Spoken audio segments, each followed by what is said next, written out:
Olá pessoal, eu sou o Ricardo, esse é o blog Pretexto.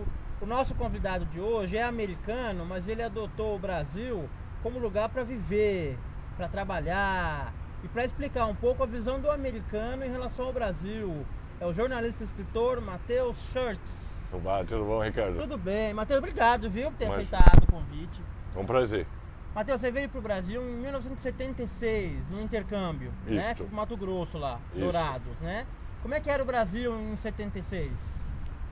Olha, era bem outro país, era muito isolado do mundo, e Dourados ainda mais. Tudo era muito mais distante. Para eu fazer uma ligação telefônica para os Estados Unidos, demorava o dia inteiro. Eu tinha que acordar às 6 da manhã, pedir uma ligação para telefonista no Rio de Janeiro, esperava o dia inteiro e a ligação saía lá pelas 8 da noite. Entendi. Era uma coisa precária. Era um evento, uma ligação, não, era uma ligação. Eu ligava para os meus pais uma vez por mês, só para falar. E era outra época, mais devagar, tudo era mais distante. O Brasil era muito mais afastado do mundo do que é hoje. Mudou muito nos anos que eu estou aqui. E como é que era o Matheus de 76? É jovem, né? Eu tinha 17 anos, era um garoto do colégio. Bem diferente, Bem né? diferente, cabeludo, inexperiente, sabia nada. Mas, enfim, eram outros tempos. Tem uma frase do Humberto Eco que fala assim: nem todas as verdades são para todos os ouvidos.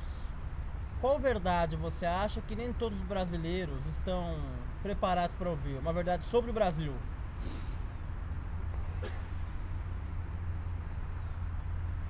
Bom, aí eu acho que é uma coisa, é uma questão complexa e difícil. A resposta é complexa, mas eu acho que às vezes o brasileiro não entende exatamente qual é a sua cultura, como a sua cultura é hierárquica, que é uma herança de Portugal,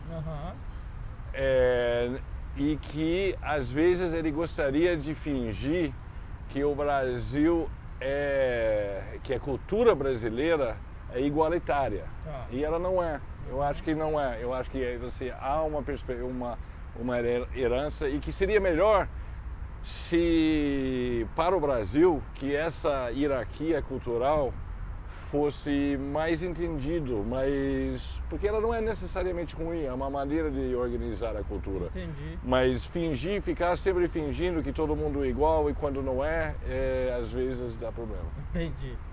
O brasileiro é cordial? Sim, claro. E no conceito do Sérgio Buarque de Holanda, que assim, eu já vi resumido, eu gosto muito daquele capítulo de Raízes do Brasil que explica esse conceito, que é muito delicado e complexo na mão do Sérgio Buarque de Holanda. Mas assim, tem um resumo que o brasileiro pensa mais com o coração do que com a cabeça. E eu acho que isso é verdade, é uma cultura emocional, com tudo que isso tem de bom e de ruim também, né? É muito bom que as pessoas se gostam, tendem a ser fiéis, tendem a torcer juntos. A fidelidade, a ser fiel é muito importante aos amigos, a amizade é uma coisa muito importante. Então acho que o Brasil é cordial, sim. Eu acho que é um dos grandes conceitos explicadores do Brasil. Tem uma crônica sua, você estava numa estrada, acho que em Minas, você está procurando uma placa, né? E a placa que você viu, acho que demonstra um pouco como é o Brasil, né?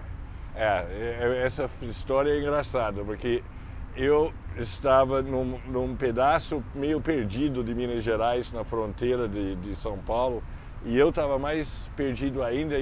Vai fazer 10 anos já. Eu tinha uma criança pequenininha de 1 ano no carro, a minha mulher, e só plantação de abacaxi, de perder de vista, não tinha indicação de nada. A gente estava com o mapa mas a gente não começou a sentir um pouco de medo de estar perdido. Sim. Andava, não via nada, não aparecia nada e tal. E aí eu vi lá na frente uma placa. E eu falei, opa! E eu até acelerei, porque a gente não tinha nada por perto, então eu até acelerei assim, de ansiedade de ver assim, que eu estava procurando Uberaba, ou assim, se eu tivesse errado Brasília, alguma coisa assim. E tal, e quando eu cheguei na placa, estava escrito dirija com amor. É sensacional, né? Não, eu ri, mas eu ri tanto, assim, nenhuma placa. Aí eu pensei assim, um cara lá no Ministério dos Transportes, um poeta, eu imaginei Carlos Drummond de Andrade, que foi burocrata também, assim, alguma figura assim. Então, dirige com amor. Isso, e na verdade resume tudo, é uma boa frase, não é ruim, mas não era muito prática para mim. Para quem estava perdido, né? Naquele momento. E aí, eu juro que isso é verdade, e eu não estou inventando isso, porque crônica sempre tem essa ambiguidade. Isso. Né? Mas aí andamos mais não sei lá quanto tempo, meia hora, uma eternidade ali, por causa da ansiedade de não saber onde a gente estava e tal. Eu vi outra placa e eu já fui com menos sede assim, na pote e tal. E aí quando chegou, eu vi que era outra, vi que era diferente e tal. E quando chegamos na placa estava escrito obedeça a sinalização. Informação mesmo não era o caso, né? Eu estava dirigindo aí com amor, mas no fim, graças a Deus, deu tudo certo. Você achou? Eu me achei. Simplistamente agora, tá? Mas se fosse pegar, criar uma cultura que misturasse o melhor da cultura brasileira com o melhor da cultura norte-americana, o que você extrairia de cada cultura? Eu extrairia a personalidade da cultura brasileira, no sentido de que ela é sempre pessoal, a pessoalidade, e a inovação da cultura americana. Tá. Seria a junção perfeita, né? Seria interessante. Falando em inovação, tem um personagem que é recorrente nas suas crônicas, que é o seu pai. Sim. Eu fiquei com vontade de conhecê-lo. Quando eu li, eu falei, poxa, que pena que eu não pude conhecê-lo, porque ele parece uma figura muito interessante, né? E ele gostava muito de tecnologia. Resumindo, queria que você falasse um pouco sobre o seu pai, como é que era o seu pai? Meu pai era uma figura maravilhosa. E inclusive uma grande amiga minha, Maria Emília Bender, que era durante muito tempo a diretora da Companhia das Letras, quando morreu meu pai, ela falou para mim, ela me deu os pêsames e falou, você perdeu seu personagem, né? Verdade, porque ele abastecia muito, abastecia, que ele era um personagem maravilhoso. O meu pai era uma figura e ele era bem caipira, veio de uma cidade bem caipira, uma criação sem nenhum, muito simples, só que ele acabou estudando. E acabou tendo acesso a um mundo intelectual sofisticado e a pessoas sofisticadas, mas ele nunca perdeu aquela simplicidade de caipirice total, assim, total. Então ele era uma mistura muito interessante. Sim. E ele era sempre fascinado com qualquer inovação tecnológica. Só que ele era muito ruim, ao mesmo tempo, de usar. Ele não admitia chamar os universitários, nem nada, entendeu? Ele queria fazer tudo sozinho e tal. Então ele estava sempre se atrapalhando, mas sempre muito dedicado à tecnologia. Quando surgiu, e ele gostava muito de ler, quando surgiu o Kindle, o livro eletrônico, nossa, ele não largava aquilo, Ficou maravilhado. Maravilhado. E ele me enchia o saco, porque eu nunca consegui me adaptar inteiramente ao livro eletrônico. Eu também gosto muito de ler, eu gosto mais do papel do que do eletrônico. E ele me enchia o saco. Uma vez eu comprei as obras, eu estava na casa dele na Califórnia, não faz muito tempo, e eu comprei as obras completas do Shakespeare em papel. E ele não parava de falar que como indignado. Aquilo... Indignado. Como você vai carregar isso? Isso pesa 4 quilos. Isso ali não tem hiperlink. No outro você pode... Olha, um monte de coisa do Shakespeare você não entende. No computador ele já te dá a definição. Ele era o moderno da família, né? Ele era o moderno da família, exatamente. Com argumentos. Com argumentos. Argumentos, um personagem verdadeiro, seu compadre, que eu já vi muitas crônicas dele em relação a você e vice-versa, é o Mário Prata. No livro Minhas Mulheres e Meus Homens, ele conta uma história sua. Sei que é mentira. Eu logo imaginei, viu?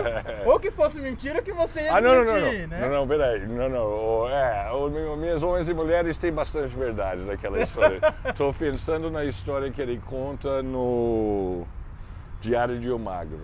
Ali não, né? Conta as duas rapidinho, Matheus, pra quem não leu.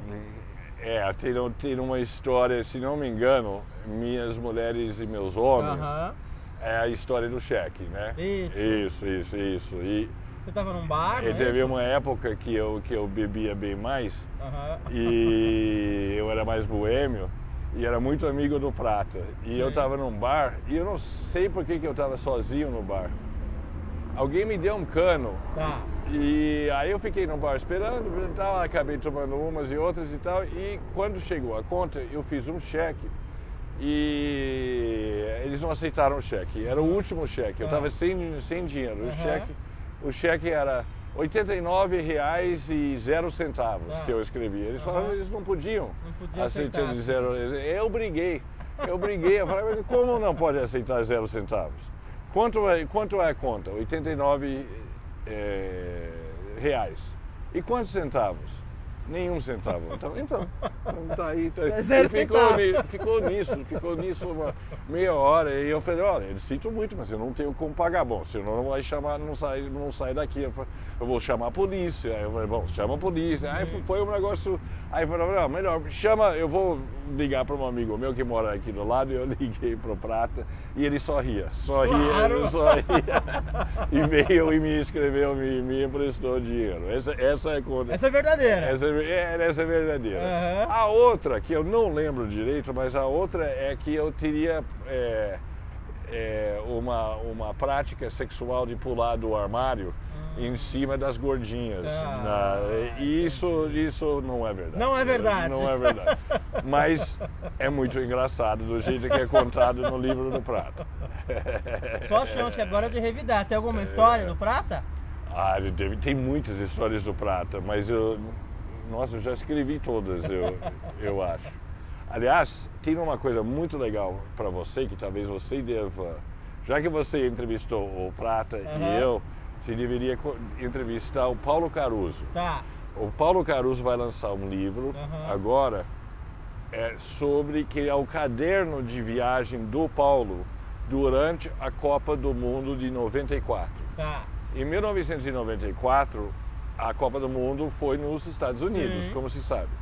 E eu, Prata e Caruso cobrimos, entre aspas, escrevemos crônicas e ilustramos para o Estadão. E ficamos juntos 40 dias, eu, Prata e o Caruso, nos Estados Unidos. Foi muito engraçado, mas foi uma delícia. Foi assim, das melhores coisas da minha vida.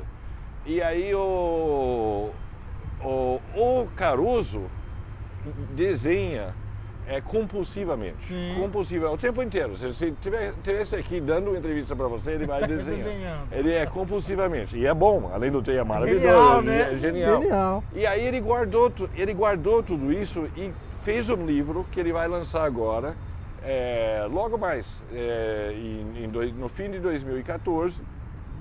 E eu já vi o livro, já ganhei um exemplar. Que bacana. E tem todas as histórias nossas. É muito engraçado, é muito bom, Vai ser obrigatório essa entrevista aqui no blog. Eu vou atrás dele. Eu lembro. Vai atrás dele, vai atrás dele. Completar o trio aí, né? Já entrevistei então, e as histórias, tem boas histórias do Prata nessa. Uma que ele deve ter contado da Nusa Leão. Não, eu li no livro, mas ele não contou, não. Ele não contou? Não. Isso é ótimo. Da Nusa Leão era tudo, né, pro Prata. Ele trabalhou pro Samuel Weiner, que foi marido dela e tal. E aí ele me contando todas as histórias de quem era da Nusa Leão, e a mulher mais classuda, bonita, linda, maravilhosa, e tal, que já existiu, etc. E ela estava lá na Copa também, né, escrevendo pelo JB. E aí eles marcaram de ir, porque a seleção ficava em Los Gatos e nós em São Francisco, então era mais ou menos 1 hora de carro. Ele marcou de pegá-la com o nosso carro, nós alugamos um conversível branco de estofamento vermelho. Beleza. Convencido por um funcionário gay lá de São Francisco, que achava que eu e o Prata éramos um casal. Então, mas nós aceitamos não a sugestão de virar casal, mas pelo menos o carro. Mas o carro nós topamos. Era verão na Califórnia. Ele pegou o nosso carro e pegou a Danusa e foi indo. E eu tive que escrever. Eu não fui. Não pôde ir. Eu não podia, fiquei no quarto do hotel escrevendo minha crônica, que era eu um dia, Prata o outro. Então, assim, sempre um estava trabalhando e o outro estava folgando. Aí eu estava escrevendo, ele foi embora e escrever assim, não vê o tempo passar. E aí, parecia muito pouco tempo, mas dali a pouco bate o Prata na porta. Eu abro a porta e eu vejo que ele está correndo lá para o quarto dele. Eu falei, que foi? Então, depois eu te conto. Entra correndo no quarto dele e depois ele passa a crônica por baixo da minha porta, que ele teve dor de barriga.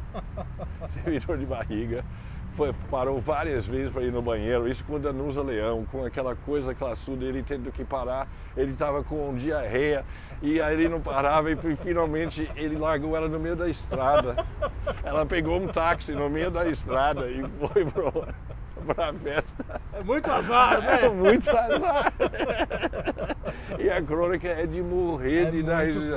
É muito boa. Aí eu comprei um remédio para ele, né? Ele não conseguia sair do quarto, eu fui na farmácia e eu comprei um remédio. E o remédio é outra história, porque ele tomou o remédio e eu falei para ele, Prata, o cara da farmácia falou que manda tomar um copo disso, mas ele falou que era melhor só tomar metade. Imagina, que isso, do jeito que eu tô e tal, ele tomou um copo daquilo. 2 semanas depois ele não tinha ido ainda no banheiro.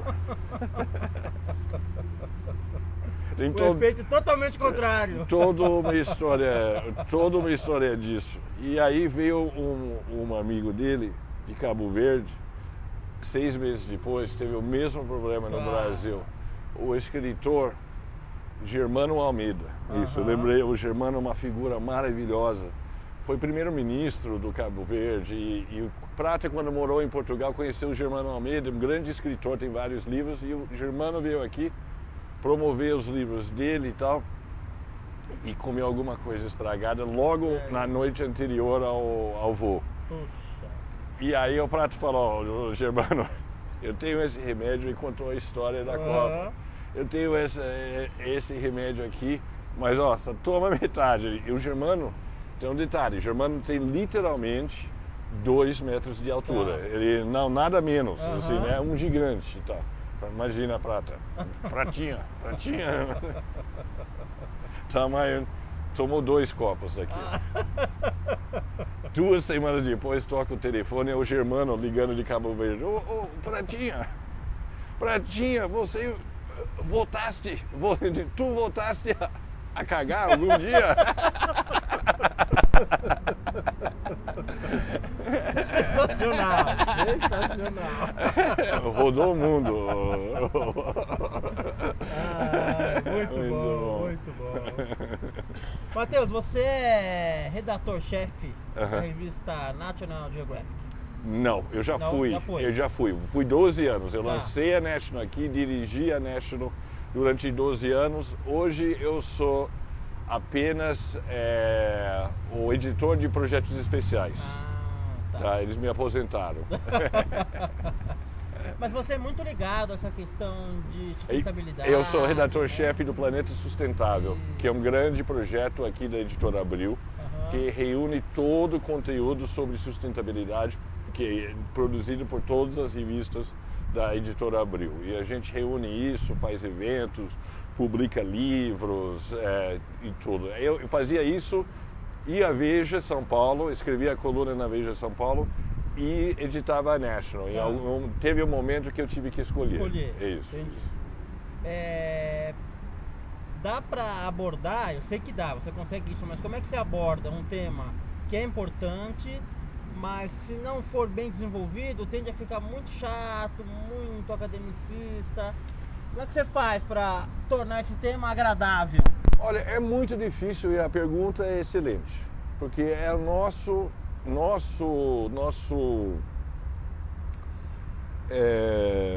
objetivo e nosso desafio é este, divulgar esse assunto e tornar esse assunto mais conhecido. E não é nada fácil, porque ninguém quer ouvir falar. E toda a nossa economia, nossa vida, todo o nosso desenvolvimento no mundo, não é só o Brasil, mundo, Europa, Estados, tudo foi feito sem pensar nos limites ecológicos da nossa produção. E nós estamos batendo com nos limites agora. Sim. Então, ninguém quer ouvir falar, olha, nós vamos ter que mudar. Mas a situação é muito grave, é muito importante falar desse assunto, sobretudo a questão de mudanças climáticas, que é um assunto urgentíssima, e todo mundo está fingindo que não está nem aí com isso. Então, o melhor jeito de falar é falar já de soluções. Sempre que a gente tem alguma reportagem com uma solução, as pessoas adoram. Quando a gente fala do problema, é duro. Ninguém quer, né? Essa é a resposta curta. Entendi. Tem uma frase da Cora Coralina que é interessante, diz assim, ó: o que vale na vida não é o ponto de partida, e sim a caminhada. Caminhando e semeando, no fim terás o que colher. Você é adepto do pedestrianismo. O que é isso? Andar a pé. Andar a pé, né? Qual que é o seu objetivo? Assim, é para não andar de carro? É para evitar ter que estacionar? Tudo isso junto? Quando que começou isso, Matheus? Olha, eu não sei exatamente quando começou, faz uns 8, 10 anos. O trânsito em São Paulo, eu moro em São Paulo há uns 25 anos.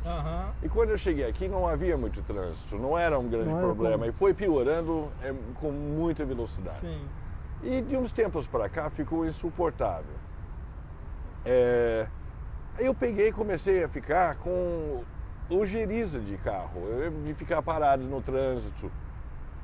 E comecei a buscar outras maneiras de andar. E descobri que é muito mais agradável deixar o carro em casa e andar a pé. E aí o mundo meio que me acompanhou nisso, era um movimento mundial. Os ônibus melhoraram, os metrôs, o metrô de São Paulo se expandiu, eu fui aprendendo mais. E aí teve uma hora que eu vendi o carro e não tenho mais carro. E não ando mais de carro e me dou muito bem com isso. Então é uma espécie de movimento para você... o pedestrianismo é uma maneira de escrever sobre isso. Aí eu descobri que tem toda uma escola de pedestrianistas, de gente que gosta de andar a pé. Um deles, por exemplo, que eu tive o prazer de conhecer, é o Chico Buarque, de Holanda. O Chico é grande adepto de andar a pé. Que bacana. Eu tive com ele na Copa do Mundo de 98, na França, e ele contava, inclusive, que um dos problemas dele no Rio era que ele não conseguia andar a pé, porque os carros paravam e todo mundo tentava dar carona para ele. Chico, entra no carro. Chico, não carona. Não, eu gosto de andar a pé. Não, entra aqui. Não, pode deixar. E ele tentava ser simpático. Ele falava...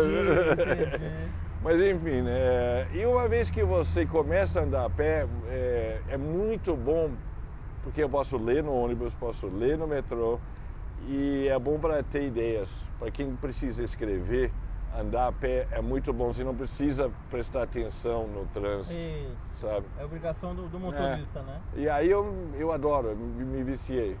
Bacana. Próximo você vai escolher, tá? Eu vou ler 3 tipos, você escolhe um e eu faço, tá bom? Tá. Tem a pergunta mais importante, a pergunta restrita ou a pergunta torcida? Mais importante, restrita ou torcida? Torcida. Quando o Brasil e Estados Unidos se enfrentam em algum esporte, para quem que você torce? Depende. O futebol Brasil, sempre. Futebol sempre Brasil? Sempre Brasil e Corinthians. Mas assim, não tendo Brasil e Corinthians, eu torço pelo time americano. Entendi. Entendeu?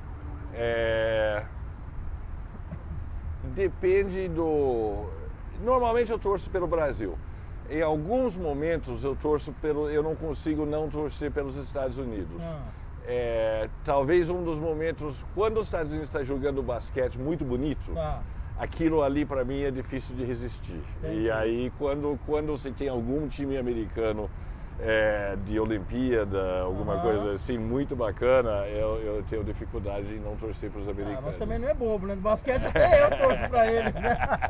Que é bonito demais, né? Quando que você se tornou corintiano? Em Dourados, no Mato Grosso, em 76. Eu gosto muito de esportes. E eu tinha um irmão da família, uma dos filhos da família, Roberto Fedrizzi, que tinha mais ou menos a minha idade. Eu tinha 17, ele devia ter uns 15. E era fanático por futebol e tentava me explicar o futebol que eu não conhecia quase. Sim. E aí eu fui gostando. Se eu conheço as regras, eu gosto. Entendi. Em qualquer esporte. Entendi. Que eu consegui entender as regras, eu gosto e tal. Aí eu fui pegando jeito, aí eu fui vendo com ele os jogos e fui curtindo e tal. E a família toda era palmeirense. Porque eles são italianos, o pai era italiano e eles eram muito palmeirenses e tal. E o Corinthians estava 22 anos sem ganhar naquele momento. E aí eu comecei a entender o negócio, eu falei, sabe de uma coisa? Vai ser muito divertido se eu me declarar corintiano aqui. Aí eu cheguei um dia no almoço e eu falei, olha, tem uma coisa que eu queria falar para vocês e tal. Eu não sei como aconteceu e tal, de repente comecei a sentir um negócio, mas eu percebi que eu virei corintiano. E eu adoro esse time e eu vou torcer para esse time. Bom, o resultado foi muito melhor do que eu esperava. Eles ficaram abismados. Não, mas pelo amor de Deus, não faça isso. Eu acho que americano nem pode torcer para o Corinthians. Entendeu? Como é que isso... Não faça isso, você dá louco. A gente fez alguma coisa de errado, a gente te tratou mal. Muito pelo contrário, foram maravilhosos comigo, gente muito gostosa e tal. E aí... eu fiquei corintiano e aí o Corinthians foi campeão, logo depois eu dei sorte no ano seguinte e tal. Aí veio a democracia corintiana, que eu fiquei fascinado com isso, escrevi muito sobre democracia e aí toda uma vida de corintiano. Eu compartilho, viu, da sua alegria, viu? Parabéns. Para encerrar, você escreve a cada 15 dias? 15 dias. Na Veja São Paulo, na Vejinha. Veja São Paulo, Qual é a alma de São Paulo? A alma de São Paulo é uma cidade de imigrantes. Eu acho que essa é a alma de São Paulo. Ela é uma cidade, e isso é muito interessante, porque é muito ativa, muito trabalhadora, muito diversa, e ela aceita todo mundo. Então eu me sinto muito confortável. Me aceitou muito bem, como aceita todo mundo muito bem, eu acho, de toda a parte. Então acho que essa é a alma de imigrante. Matheus, foi muito bom conversar com você, viu? Muito obrigado. Muito Eu também gostei muito. Conversa boa. Legal, viu? Bom gosto para futebol. Obrigado. Obrigadão, viu? Obrigadão. A gente fica por aqui com o Pretexto e volta em breve com mais um bate-papo. Até mais.